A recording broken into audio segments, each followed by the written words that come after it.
The gentleman from Maryland, Mr. Sarbanes. Thank you, Mr. Chairman. I want to thank the panel.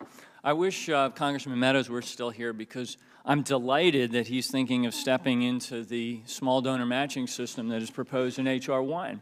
Because when you step into that system, you step into a system that is owned by the people. This is why it's in the bill. Because the public is tired of feeling like their elections, their system, their government, their democracy is owned by special interests, big corporations, Wall Street, oil and gas industry, super PACs, lobbyists, everybody but them. This is the power move. They want to own their democracy again.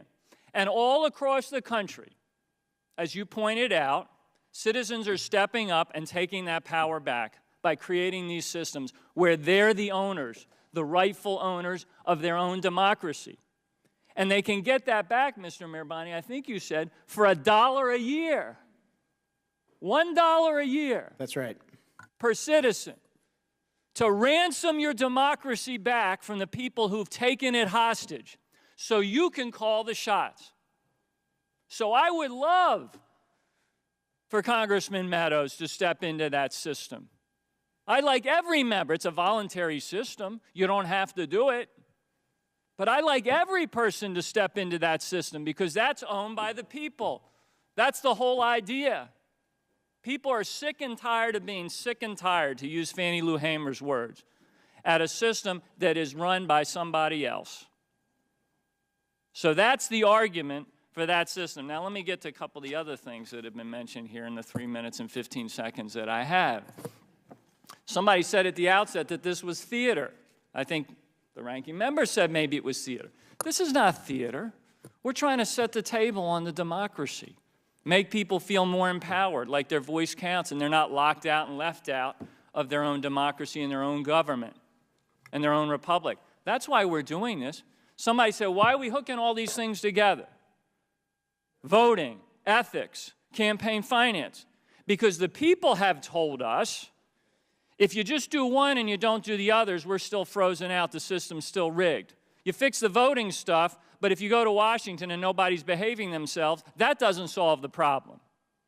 Or you fix the ethics part, but the system is still owned by the big money and the special interests because they're the ones that are underwriting the campaigns, then we're still left out. The system is still rigged. You got to do all of these things together to reset the democracy in a place where it respects the average citizen out there who right now is sitting in their kitchen, they're looking at the TV screen, they're hearing about billionaires and super PACs who are making decisions inside conference rooms somewhere on K Street that affect their lives.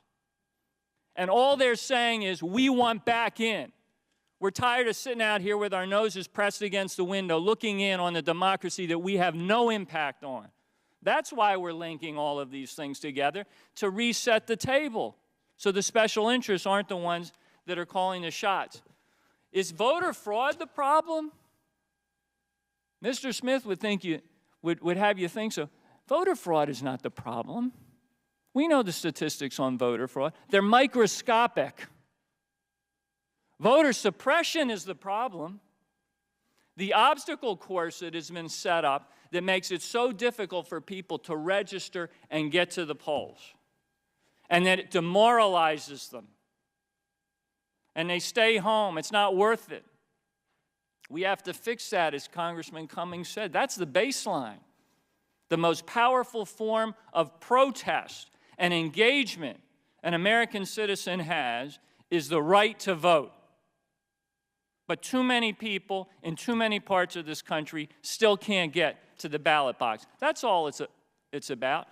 Coordination, violating free speech. We can have sensible coordination rules so that super PACs aren't coordinating with candidates and violating, the campaign contribution limits and so forth. We can do that. We can protect free speech while actually giving more speech back to people who are denied it right now. That's not a problem. We're not outing donors.